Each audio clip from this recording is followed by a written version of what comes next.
नमस्ते दोस्तों, मैं आप सभी का एक और नए वीडियो में स्वागत करता हूँ। दोस्तों, आज के इस वीडियो में हम जानेंगे कि हिंदू धर्म के अनुसार मांस खाना पाप है या पुण्य। प्यारे दोस्तों, तो आइए जानते हैं इस बात को। भक्तों, मांसाहार पुण्य है या पाप? आज इस संदर्भ में हम आपको एक कथा सुनाने जा रहे हैं। इस बात उन दिनों की है जब भगवान श्री कृष्ण अपने बालपन में थे। एक बार जब श्री कृष्ण एक पेड़ के नीचे बैठे बांसुरी बजा रहे थे, उसी तरफ एक हिरन दौड़ता चला आया और उनके पीछे जाकर छुप गया। वह हिरन बहुत ही घबराया हुआ था। भगवान श्री कृष्ण ने उसके सिर पर हाथ फेरते हुए कहा, क्या हुआ?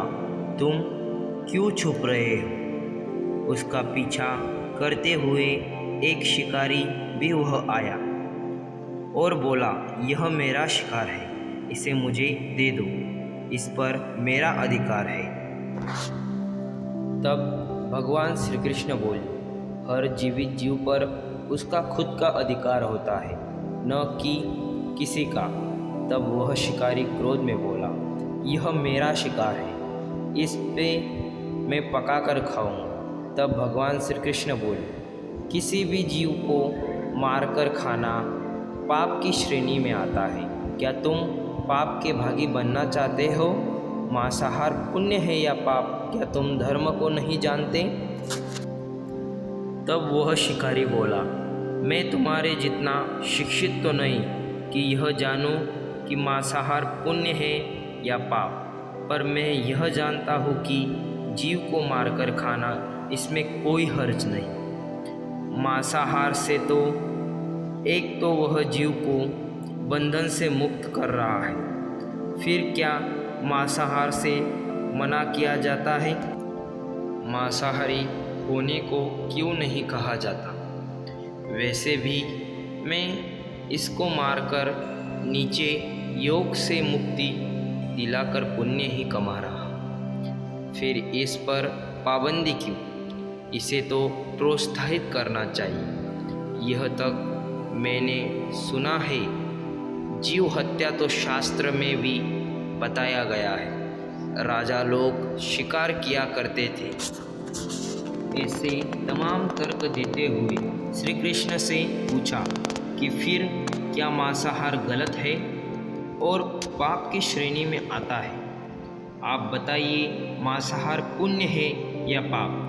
भगवान श्री कृष्ण समझ गए कि इसकी बुद्धि मांस खाने के कारण तामसिक हो गई और इसने सोचने की समझने की बुद्धि भी खो बैठा है। फिर भगवान श्री कृष्ण बोले, इस अतरीन विषय पर पहले मैं कोई राय नहीं दूंगा। मेरी छोटी सी कथा सुनने के बाद तुम्हें उत्तर देना कि मांसाहार पुण्य है या पाप, और तुम्हें मांस खाना है या नहीं। वह शिकारी सोचने लगा कि इसमें मेरा तो कोई घाटा नहीं है। इस कथा को मैं सुन ही लेता हूँ, मेरा मनोरंजन भी हो जाएगा और बाद में इसका मांस भी मिल जाएगा। तो भगवान श्री कृष्ण ने अपनी कथा आरंभ की। एक बार मगध में खाद का संकट खड़ा हो गया तो अन्न का उत्पादन कम हो रहा। राजा को चिंता हुई कि यदि इस समस्या का शीघ्र निदान नहीं किया तो सुरक्षित अनाज कोष भी खत्म हो जाएगा और संकट भी हो जाएगा। तो सम्राट ने अपनी राज्यसभा में पूछा, देश की खाद्य समस्या को सुलझाने के लिए सबसे सस्ती वस्तु क्या है? मंत्रीगण सोच में पड़ गए। चावल, गेहूँ, आलू इत्यादि पदार्थ को उगाने के लिए बहुत श्रम करना पड़ता है। वह तभी प्राप्त होते हैं जब प्रकृति का प्रकोप न हो। ऐसे में तो सबसे सस्ता हो ही नहीं सकता। तभी शिकारी का शौक रखने वाला एक मंत्री ने सोचा कि यह उत्तम अवसर है। क्या मैं अंधाधुंध शिकार के लिए राजा की अनुमति ले लूं? उसने सभा में कहा कि सबसे सस्ता खाद्य पदार्थ है मांस। इसके लिए धन का खर्च भी नहीं और पौष्टिक खाना भी मिलता है। तभी सामंतों ने इस बात का समर्थन किया, लेकिन मगध के प्रधानमंत्री अभी भी चुप थे। सम्राट ने पूछा, प्रधानमंत्री आप चुप क्यों हैं? आपने कोई अनुमोदन नहीं किया। आपका क्या मत है? प्रधानमंत्री ने कहा, मैं यह नहीं मानता कि यह कथन सही है कि मांस सबसे सस्ता पदार्थ है। फिर भी इस विषय में मैं अपने विचार आपके सामने कल रखूँगा।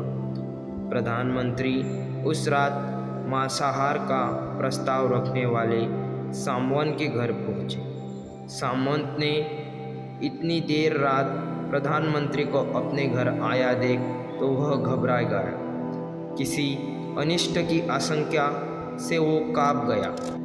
प्रधानमंत्री ने कहा, संध्या को महाराज बीमार हो गए। उनकी हालत बहुत ही खराब है। राजवैद्य ने कहा कि किसी शक्तिशाली देह को 2 तोलो मांस मिल जाए तो राजा के प्राण बचाए जा सकते हैं। आप महाराज के सबसे विश्वास पात्र हैं, इसलिए आपसे योग्य कौन होगा? इसके लिए आप जो भी मूल्य लेना चाहे वो ले सकते हैं। आप कहे तो इस काम के लिए मैं आपको 1 लाख स्वर्ण मुद्राएं भी दे सकता हूँ। एक बड़ी जागीर भी आप मांग सकते हैं। बस आप अपनी इच्छा कहे, मैं कटार से आपका हृदय को चीर कर बस 2 तोलो मांस निकाल लूँगा।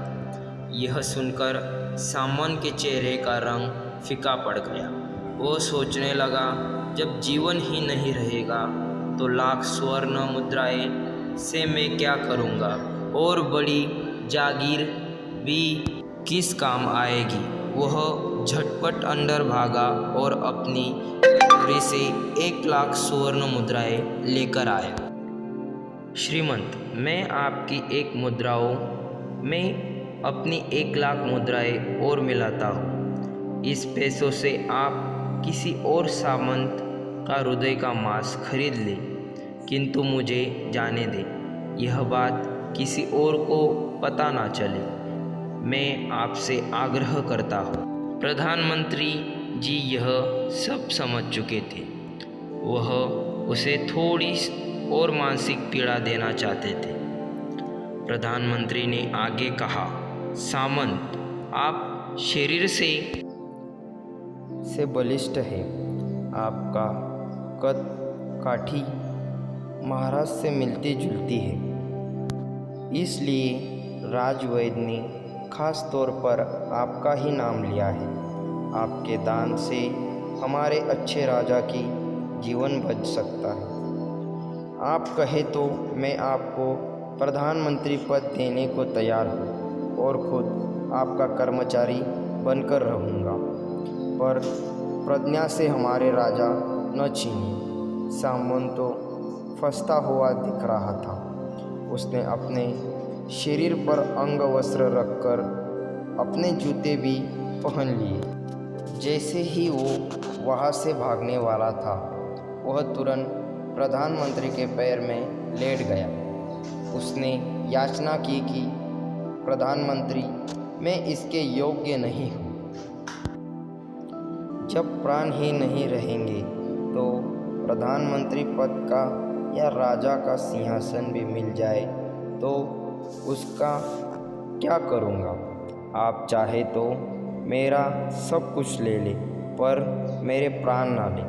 मैं अपना यह भवन और सारा धन आपको सौंपता हूँ। रातों रात राज्य से निकल जाऊँगा। इतना कहकर वह अपने घोड़े की ओर भागा। और जैसे ही अपने घोड़े गठने लगा, आवाज़ आई, अभी अभी अपने पीछे गए तुम अपने परिवार को भी छोड़ जा रहे हो।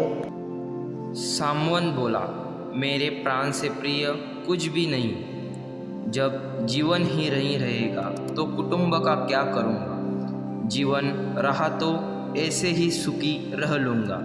इतना कहकर घोड़े पर छलांग लगाकर बैठ भी गया। वो अभी चलने को ही था तब प्रधानमंत्री ने घोड़े का सांग पकड़ ली।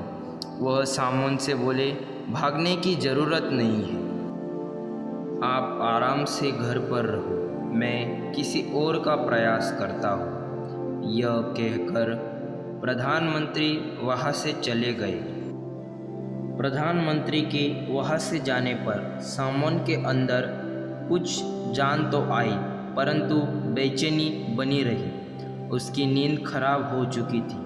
मुद्राएं लेकर प्रधानमंत्री बारी बारी से सभी सामंत के घर पहुँचे और सभी से राजा के लिए हृदय का 2 तोला मांस मांगा, परंतु कोई भी राजा राजी नहीं हुआ। सब अपने बचाव के लिए प्रधानमंत्री को लाख और 5 लाख मुद्राएं तक दे दी। इस प्रकार प्रधानमंत्री ने एक रात में करोड़ों स्वर्ण मुद्राएं जमा कर फिर सुबह होने से पहले ही अपने महल में पहुंच गया। अगले ही दिन राजसभा में सभी सामंत समय से पहले ही पहुंच गए। सभी यह जानना चाहते थे कि राजा स्वस्थ है कि नहीं, लेकिन कोई भी किसी से भेद नहीं खोलता था। सबको राजवैद्य की तलाश थी, उसने ही उन्हें कुछ सूचना मिल सकती थी। प्रधानमंत्री ने सैनिकों को आज्ञा दे दी, जबकि तब महाराज राज्यसभा में आए। किसी भी सामंत को महल से बाहर जाने की आज्ञा नहीं है। राज्यसभा में अपनी चिर परिस्थिति गति में आकर और अपने सिंहासन पर आकर बैठे। सभी सामंत ने देखा कि से भी राजा उन्हें अवस्थ नहीं लग रहे थे। उन्हें तो कुछ हुआ ही नहीं था। प्रधानमंत्री ने उनसे झूठ बोला। हर सावंत के मन में यह विचार चल रहा था, पर कोई भी किसी और को कुछ भी नहीं बोल रहा था। तभी प्रधानमंत्री ने राजा के समक्ष 1 करोड़ स्वर्ण मुद्राएं रख दी। राजा ने पूछा, यह स्वर्ण मुद्राएं किसके लिए है और कहाँ से आई है? प्रधानमंत्री ने कहा, 2 तोला मांस के लिए इतनी धनराशि जुटाई है, पर मांस नहीं मिला। अपनी जान बचाने के लिए सामंत ने ही मुद्राएं दे दी है। जब आप यह विचार कीजिए, मांस कितना सस्ता है। राजा को बात समझ में आ गई। उन्होंने प्रजा को अतिरिक्त परिश्रम करने का निवेदन किया और राजा ने अनाज भंडार में अनाज निकालकर श्रमिकों को दे दिया। उन्होंने पौष्टिक सब्जियों की खेती का तुरंत आदेश दिया। वह 1 करोड़ स्वर्ण मुद्राएं इस कार्य के लिए और श्रमिकों के कल्याण के लिए खर्च की गई। ऐसे साग सब्जी तेजी से उगी, जिससे प्रजा का कल्याण भी हुआ और पौष्टिकता भी मिली। कुछ समय बाद मौसम अनुकूल हुआ और खेती लहलहाने लगी। इस प्रकार राज्य में खाद का। तो मित्रों, जीवन का यह मूल्य भगवान श्री कृष्ण हमें इस कथा के जरिए समझाना चाहते हैं कि हम यह न भूलें कि जिस तरह हम अपनी जान प्यारी है, उसी तरह सभी जीवों को अपनी जान प्रिय होती है। अपने दिल से जानिए पराये दिल का हाल। यही संसार के संबंधों से मुक्त करने का तर्क सही है। यदि जीव हत्या जीव को संसार बंधन से मुक्त करने का तरीका है, तो अत्याचारी द्वारा किया गया नरसंहार भी मान्य है। वह भी ये तर्क दे सकते हैं कि वह लोग जीवन के कष्ट से आप लोगों को मुक्त कर रहे हैं। अगर उसके लिए वह जीवन बोझ होता तो कभी भी अपनी जान बचाने के लिए संघर्ष नहीं करता, आपसे भागता नहीं। जो आपके सामने असहाय हो जाता है उसके प्राण गंवाने पड़ते हैं। जिन जीव को मार कर आप खा रहे हैं उन्हें तो प्राण बचाने का अवसर भी नहीं मिलता। बर्बरता सिर्फ वही नहीं है जहाँ सिर्फ मानव का रक्त बहता है। बर्बरता उसे भी कही जाती है जहाँ स्वार्थ के लिए किसी की जीव की हत्या कर दी जाती है। हम अंत समय में जिंदगी भर के पापों के लिए जिंदगी भर सुकर्म करने की कोशिश करते हैं, परंतु हम यह भूल जाते हैं कि जब वह जीव हमारे लिए काटा गया और हमारे लिए तड़पा, उसका श्राप हमें इस जीवन में ही नहीं बल्कि अगले जीवन तक भी नहीं छोड़ेगा।